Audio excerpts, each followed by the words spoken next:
Hey, pilots! Welcome to another exciting episode of War Robots Domination, a series of helpful gameplay tutorials designed to help highlight the tactics and strategies that I use to help tip the scales in my favorite game, War Robots. Each episode will feature a handful of battles along with helpful commentary that'll provide insight as to what I'm doing and why I'm doing it. I'm your host, Gotchure Beacons, and I've been playing this awesome game for a few years now, and I've learned a few tricks along the way that I'd love to share with y'all.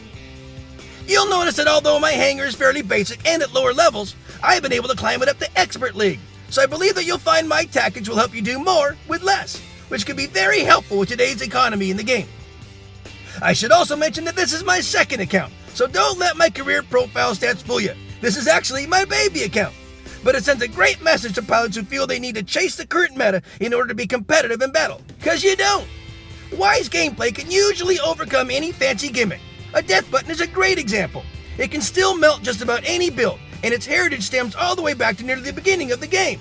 It's all about knowing when to use it and how to use it.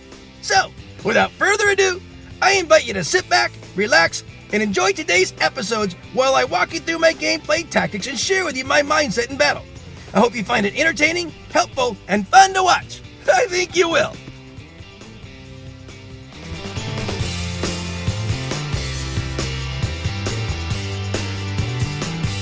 I'm going to call this battle Too Little, Too Late. Stick around to the end, you'll understand why. Enjoy my friends in the background and status as they play their awesome song, November. It's got a great sound to it. I really like these guys. So, obviously I play them all the time. So this is a Yamato, and I've got the old guard in here. I put a major pain on the old guard, and I'm going to take them over here to this left beacon. Someone's already capped it. I saw two of my mates going over there. Guys, it only takes one to cap. I don't know why two guys had to go over there.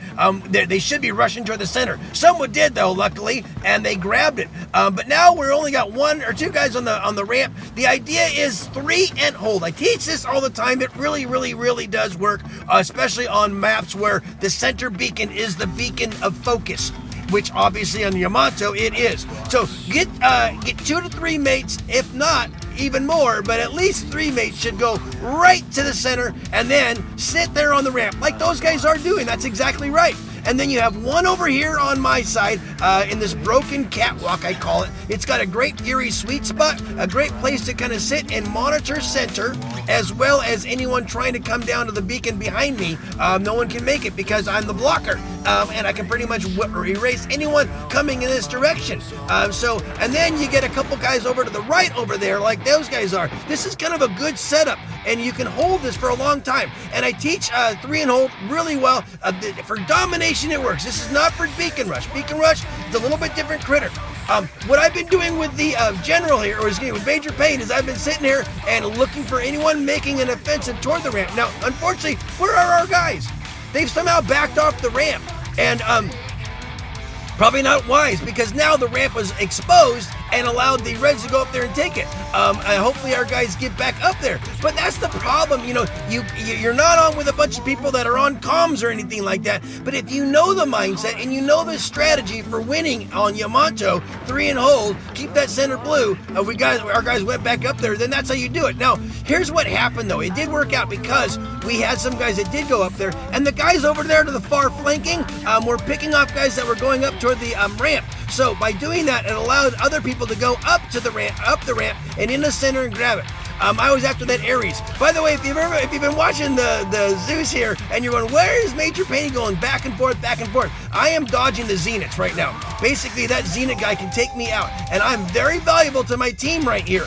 But if I get taken out by standing still, that's no good. So I'm trying to prevent that Zenith guy from looking at me and getting interested. Every time he sees me, I'm moving. And as long as you're always moving, a Zenith pilot probably won't target you because he knows he's going to miss. And so that's a lot of waste of energy, waste of artillery, so they probably won't. Now, we've done pretty good for 6 minutes so far. They've got the center ramp, and I realized that my mates need some help.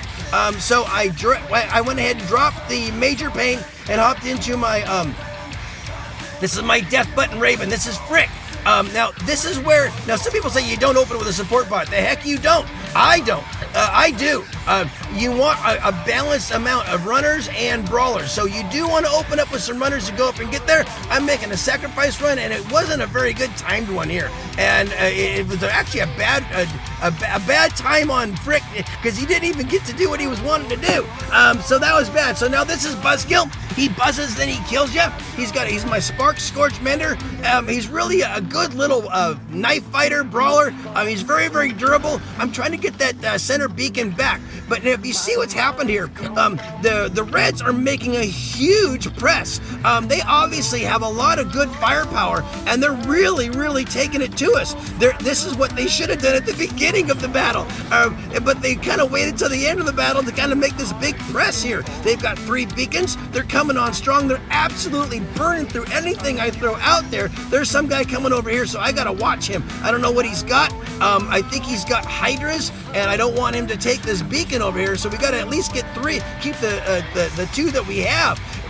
See how far down they are on beacon bar. I think we're going to get this one because even though they have 3 and we have 2, it is slowly ticking down, especially in the last minute or so.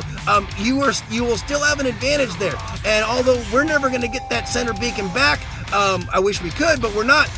But that's okay because we've done it. We've done our job in the beginning. And what's going on right now with the Reds, it's just a little too late for them. They didn't quite push early enough. So having a good offensive at the early beginning of a domination game, and then having your patience to sit there and hold it and kind of wait it out and get that really good beacon advantage will really pay off in the end as long as you can maintain it and not get mech'd out, because the beacon bar starts to slip away at the end of the battle. It'll start ticking faster even with a loss, or even if you're down a beacon, it will still start ticking down because it just does that toward the end of the battle. So keep an eye on that, guys. Peace out. I'm gonna call this battle Holy Bleep! Do not go nowhere! Spoiler alert, here comes an epic battle, man!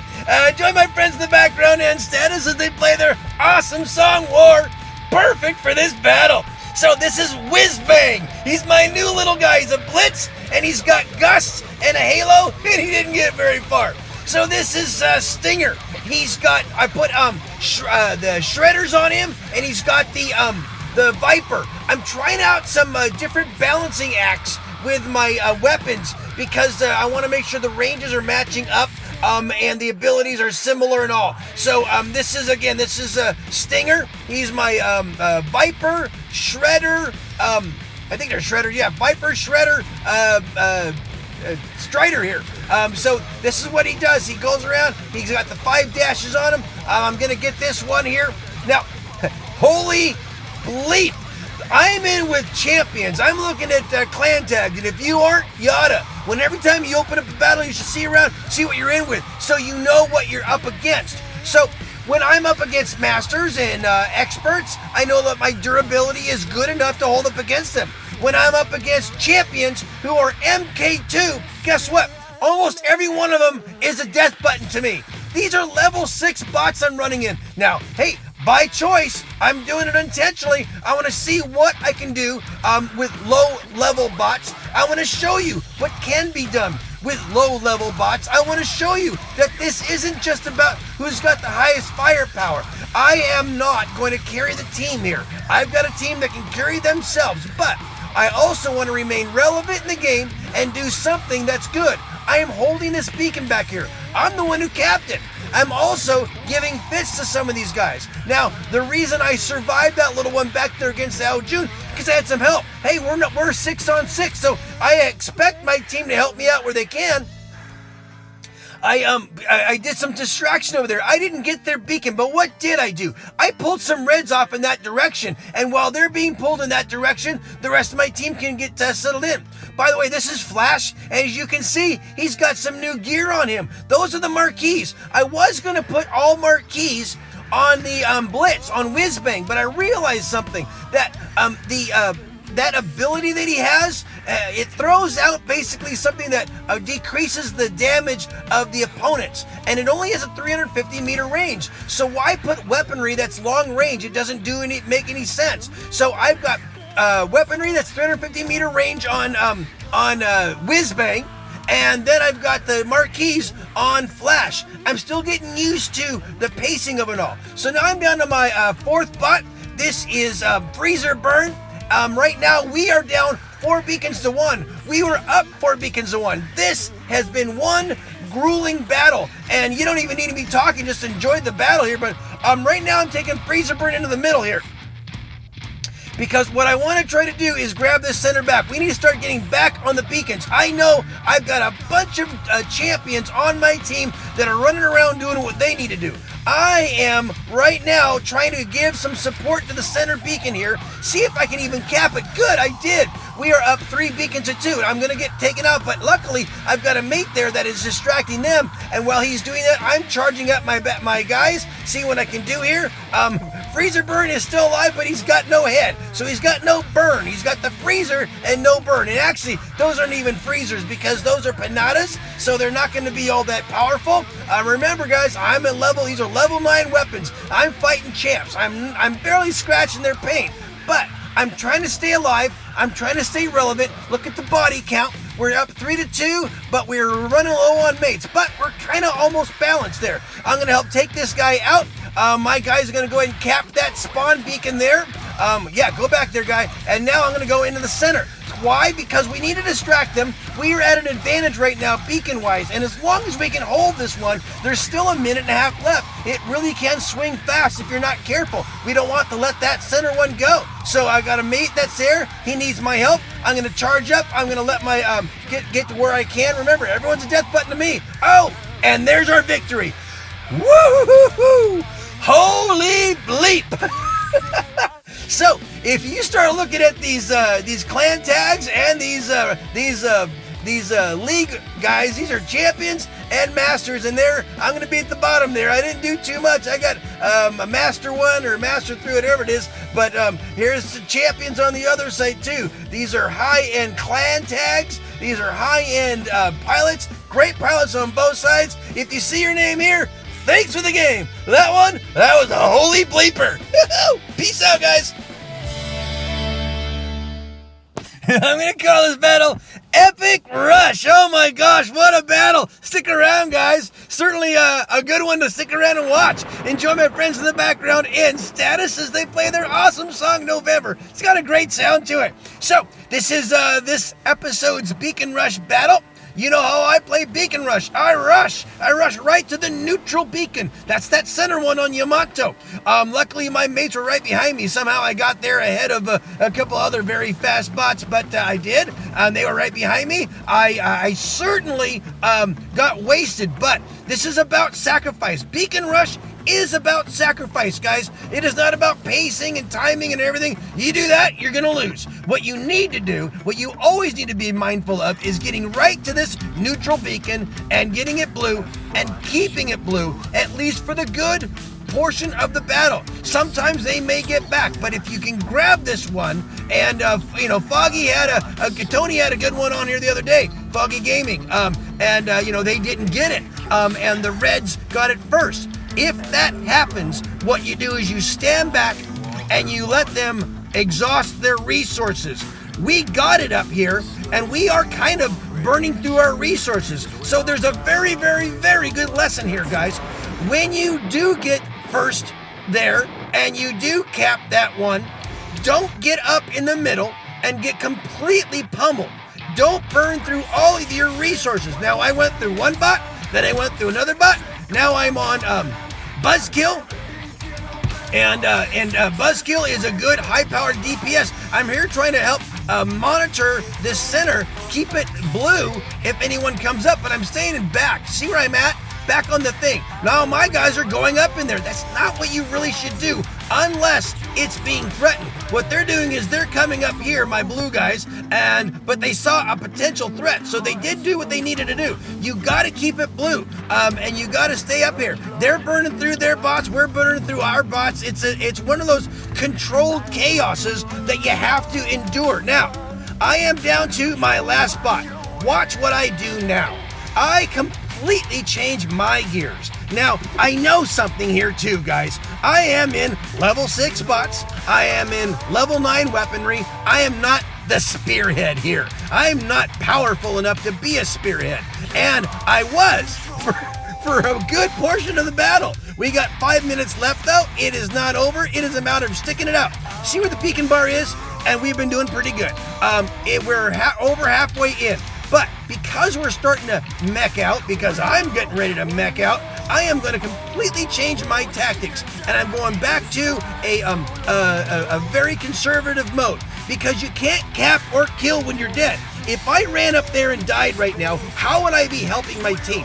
Not at all. I wouldn't be able to lay down any kind of firepower or anything. So I've done what I can do. I'm down to my last bot. Ever wonder how I can take my level 6 bots in with champions and masters and be formidable? Because I know how to do exactly what I'm doing right now. When you are beyond your capacity, it's time to step back and let your team carry the rest of the load. They may not be able to. You may not win them all, but you're certainly, right now, look how much damage I'm doing. I am absolutely adding to the firepower of my teammates. Am I gonna do any more spearheading? Nope. Did that at the beginning. I can't do any more spearheading, but I can certainly be part of the spear. Okay? I'm part of the spear right now. I'm the part that is driving through the head. So, if you can't be the spearhead, because of your where matchmaking through you, it doesn't mean you can't do anything. It means that you can just be part of the spear. The long piece of the spear, it's a big old heavy thing, and it's basically driving through where the spearhead punctured. Now, because we had a good lead at the beginning, even though they've come back to taking that one, look what we're doing. While they were focused on the front end, we got them on the back end because they started meching out too. They burned through their resources, and now we got their back beacon, that beacon A, and now we've got them just about down to mech'd out. So we started off strong, and then we backed off a little bit, let them have their center, and we burned through their resources, came back, and took it. So that's how, that was an epic battle. There's a lot of good lessons there. We got champs on both sides. Look at this, guys. I'm in with champions and masters, mainly champions. And I'm sure they have a lot of level MK2 stuff, level 12, all that. I've got my squishy bots, and I did my best at the beginning. I got us off to a good start, but then I backed off and just added to the focus firepower and became part of the spear as opposed to the spearhead. There you go, guys. If you see your name, thanks for the game. Peace out. Well, friends, that just about wraps it up for another episode. Thanks so much for watching. I hope you enjoyed what you saw and are able to take something you learned and use it in battle. I add content to my YouTube channel almost daily, so please stop by when you're able and check out the fresh new material. Or just click on an old episode and maybe catch another tip that'll help you up your game. If you like what you see, please tap on the red subscription button and then tap the bell to be notified when new episodes are released.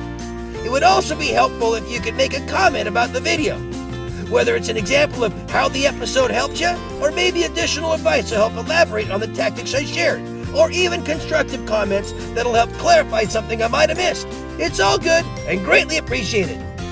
Finally, this game is full of challenges and can create frustration for some who are simply trying to have fun with this awesome game. My goal is to provide you all with helpful information and help reduce the frustration and increase the fun. So, if you feel these videos are helping you, please share them with a friend, someone who you think might benefit from them. Well, that's about it for today, guys. As always, keep them blue out there, and I hope to see you on the battlefield. Make sure you're having fun, though, because if you're not, you're doing it wrong. I love you all for your support. Play well. Peace out.